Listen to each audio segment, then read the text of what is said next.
نحمده ونصلي على رسوله الكريم أما بعد. أن عبادة بن الصامت رضي الله عنه أن النبي صلى الله عليه وسلم قال: اضمنوا لي ستا من أنفسكم أضمن لكم الجنة، اصدقوا إذا حدثتم، وأوفوا إذا وعدتم، وأدوا إذا تمنتم، واحفظوا فروجكم، وغضوا أبصاركم، وكفوا أيديكم. رواہ احمد. محترم سامعین، جنت کا حصول ہر مومن کی خواہش اور تمنا ہے. اللہ کے نبی صلی اللہ علیہ وسلم نے اس حدیث میں فرمایا ہے کہ تم مجھے 6 باتوں کی ضمانت دو، میں تمہیں جنت کی ضمانت دیتا ہوں. اصدقوا اذا حدثتم، جب بات کرو تو سچ بولو. وَأَوْفُوا إِذَا وَعَدتُّمْ، جب وعدہ کرو تو اسے پورا کرو. وَأَدُّوا إِذَا تُمِنْتُمْ، جب تمہارے پاس امانت رکھی جائے تو اسے ادا کرو. وَاحْفَظُوا فُرُوجَكُمْ، اپنی عزت و آبرو کی، اپنی شرمگاہوں کی حفاظت کرو. وَغُضُّوا أَبْصَارَكُمْ، اپنی نگاہیں نیچی رکھو. وَكُفُّوا أَيْدِيَكُمْ، اور اپنے ہاتھوں کو روکے رکھو. محترم خواتین و حضرات،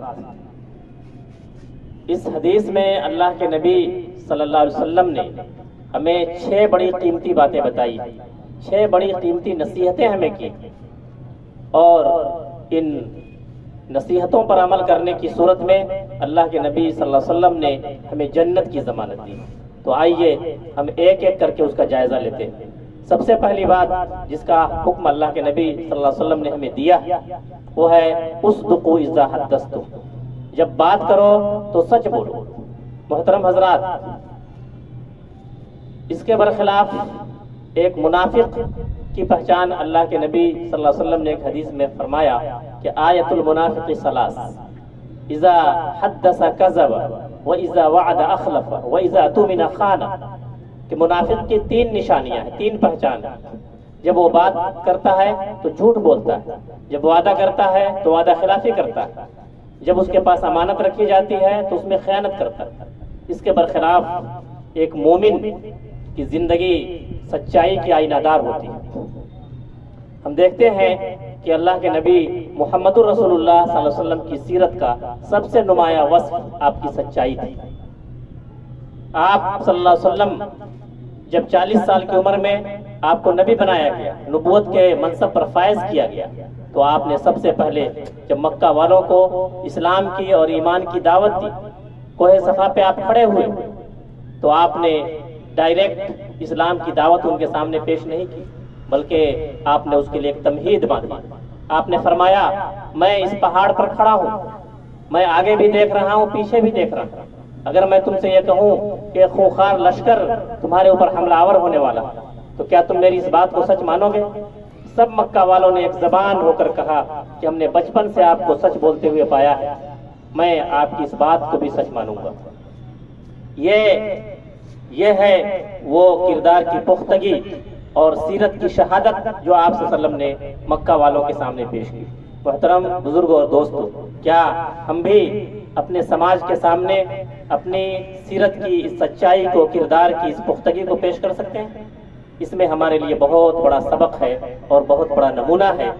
قرآن مجید میں بھی اللہ تعالیٰ نے اس کی ترغیب دیتے ہوئے ہمیں فرمایا ہے یا ایھا الذین آمنوا اتقوا اللہ وکونوا مع الصادقین. اے ایمان والو، اللہ سے ڈرو اور سچوں کے ساتھ، راست بازوں کے ساتھ رہو. محترم بزرگوں اور دوستو، دوسرا وصف جس کی طرف پیارے نبی صلی اللہ علیہ وسلم نے ہمیں توجہ دلائی وہ ہے عہد کو پورا کرنا، وعدے کو پورا کرنا. وَأَوْفُوا إِذَا وَعَدتُّمْ، جب تم کوئی وعدہ کرو، کوئی عہد کرو تو اسے پورا کرو. قرآن مجید میں سورہ بنی اسرائیل میں بھی اللہ تعالیٰ نے فرمایا وَأَوْفُوا بِالْعَهْدِ، اور وعدے کو پورا کرو، عہد کو پورا کرو. إِنَّ الْعَهْدَ كَانَ مَسْئُولًا، اللہ تعالیٰ کے ہاں قیامت کے دن عہد کے بارے میں باز پرسوں. محترم بزرگوں اور دوستو، عہد اور وعدہ یہ وہ قول و قرار بھی ہے جو ایک آدمی دوسرے آدمی سے کرتا ہے، اور یہ عہد اور وعدہ وہ معاہدے بھی ہیں جو ہم آپس میں کرتے ہیں. ایک قوم دوسرے قوم سے کرتی ہے، ایک حکومت دوسرے حکومت سے کرتی، یہ ساری چیزیں اس عہد اور وعدے میں شامل ہیں۔ محترم حضرات، اس عہد میں وہ عہد بندگی بھی شامل ہے جو ہم کلمہ طیبہ لا الہ الا اللہ محمد رسول اللہ پڑھ کر اللہ تعالیٰ سے کرتے ہیں۔ اس عہد بندگی کو ہم کس قدر نبھا رہے ہیں، اس عہد کو ہم کتنا پورا کر رہے ہیں، اس کا بھی ہمیں ہر وقت جائزہ لینے کی ضرورت ہے۔ تیسرا وصف جس کی طرف اللہ کے نبی صلی اللہ علیہ وسلم نے ہماری توجہ مبذول کرائی ہے وہ ہے وَأَدُّوا إِذَا تُمِنْتُمْ، جب تمہارے پاس امانت رکھی جائے تو اسے ادا کرو۔ محترم بزرگوں اور دوستو، امانت سے عام امانت بھی مراد ہے جو کسی کے پاس ہم رقم کی صورت میں، سامان کی شکل میں، زیورات کی شکل میں، مختلف چیزوں کی شکل میں ہم رکھتے ہیں۔ یہ ہدایت کی گئی کہ اگر ہمارے پاس کوئی امانت رکھی جائے تو ہم اس کو ادا کریں، اس میں خیانت نہ کریں۔ اگر ہم کسی مدرسہ کے، کسی مسجد کے، کسی انجمن کے، کسی ادارے کے، کسی سنستھا کے ہم ذمہ دار ہیں، خازن ہیں، کیشیئر ہیں، تو ہم اس میں جو رقم ہے، جو چیزیں ہیں، اس کی ہم حفاظت کرنے والے بنیں، اس میں امانت دار رہیں، اس میں ہم خیانت کرنے والے نہ بنیں۔ اس امانت سے مراد وہ عہدہ اور منصب بھی ہے اور وہ ذمہ داریاں بھی ہیں جو ہم قبول کرتے ہیں۔ ہماری ذمہ داری ہے کہ اگر ہم کسی عہدے پر فائز ہیں یا ہمارے پاس کوئی ذمہ داری ہے تو ہم اس ذمہ داری کو بحسن و خوبی انجام دیں۔ اپنی ذمہ داری کو، اپنے عہدے کو حسن و خوبی کے ساتھ انجام دینا یہ بھی امانت داری ہے، اور اس میں کمی اور کوتاہی کرنا، جان بوجھ کر اس میں غفلت کرنا، یہ خیانت۔ امانت سے مراد یہاں وہ امانت بھی ہے جو قرآن مجید کی شکل میں، پیارے نبی محمد الرسول اللہ صلی اللہ علیہ وسلم کی تعلیمات کی شکل میں، دین حق کی جو امانت ہمارے پاس ہے وہ بھی ایک بہت بڑی امانت ہے۔ ہماری ذمہ داری ہے کہ اس امانت کی ہم حفاظت کریں، خود ہم اس دین حق کو سمجھیں، اس پر عمل کریں اور سارے انسانوں تک اس امانت کو پہنچانے کا فرض ادا کریں، تو اس امانت کو ہم ادا کرنے والے ہوں گے۔ چوتھی بات جس کا حکم اس حدیث میں فرمایا گیا ہے وَاحْفَظُوا فُرُوجَكُمْ، اپنی عزت و آبرو کی حفاظت کرو۔ سورہ بنی اسرائیل میں اللہ تعالیٰ نے حکم دیا وَلَا تَقْرَبُوا الزِّنَا إِنَّهُ كَانَ فَاحِشَةً وَسَاءَ سَبِيلًا، کہ زنا کے قریب بھی نہ پھٹکو، یہ بڑی بے حیائی اور بے راہ روی کی بات ہے۔ سورہ نور میں اللہ تعالیٰ نے فرمایا الزانیۃ والزانی فاجلدوا کل واحد منہما 100 جلدہ، کہ زناکار مرد اور زناکار عورت میں سے ہر ایک کو 100 کوڑے مارو۔ آپ اس سے اندازہ کر سکتے ہیں کہ شرمگاہوں کی حفاظت میں کوتاہی کرنا یہ قرآن کی نظر میں کتنا بڑا گناہ اور کتنا سنگین جرم ہے۔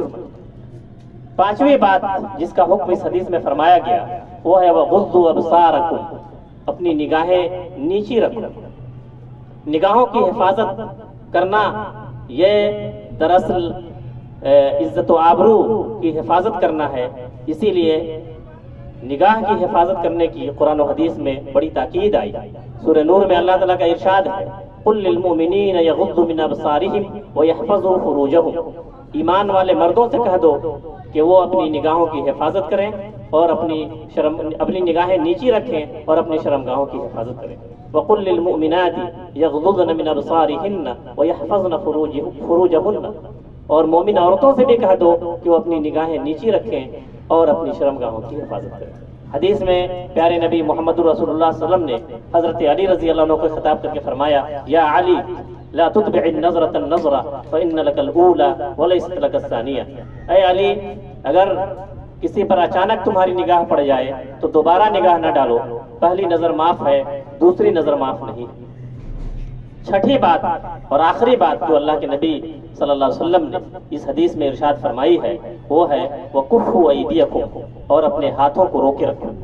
ہاتھ سے مراد طاقت، چاہے وہ جسم کی طاقت ہو، چاہے وہ مال و دولت کی طاقت ہو، چاہے وہ علم کی طاقت ہو۔ اللہ تعالیٰ نے اگر ہمیں کسی طرح کی کوئی طاقت دی ہے تو اس کا حق یہ ہے کہ ہم اس طاقت کے ذریعے سے ہم اللہ کے بندوں کی خدمت کریں، اس کے ذریعے سے ہم کسی پر ظلم نہ کریں۔ یہ ایک امانت ہے۔ اللہ تعالیٰ نے سورہ انعام کے آخری آیت میں فرمایا هو الذي جعلكم خلائف الارض ورفع بعضكم فوق بعض درجات ليبلوكم فيما آتاكم ان ربك لسريع العقاب وانه لغفور رحيم۔ وہی ہے جس نے تم کو زمین کا خلیفہ بنایا اور تم میں سے بعض کو بعض کے مقابلے میں اونچا درجہ دیا، تاکہ اللہ نے تمہیں جو کچھ دیا اس میں تمہاری آزمائش کرے۔ اللہ نے آپ کو اگر اونچا درجہ دیا ہے، اللہ نے اگر جسمانی طاقت میں آپ کو فضیلت بخشی ہے، اگر اللہ نے آپ کو مال و دولت میں فضیلت بخشی ہے، اگر اللہ نے آپ کو علم کی صلاحیت دی ہے، تو یہ ساری چیزیں امانت ہے، اور اس کا حق یہ ہے کہ آپ اس کے ذریعے سے اللہ کے بندوں کی خدمت کریں۔ یہی اس آیت کا مفہوم ہے۔ وَرَفَعَ بَعْضَكُمْ فَوْقَ بَعْضٍ دَرَجَاتٍ لِيَبْلُوَكُمْ فِي مَا آتَاكُمْ إِنَّ رَبَّكَ لَسَرِيعُ الْعِقَابِ وَإِنَّهُ لَغَفُورٌ رَحِيمٌ۔ بے شک تمہارا رب بہت تیز سزا دینے والا ہے اور بڑا بخشنے والا اور رحم کرنے والا بھی ہے۔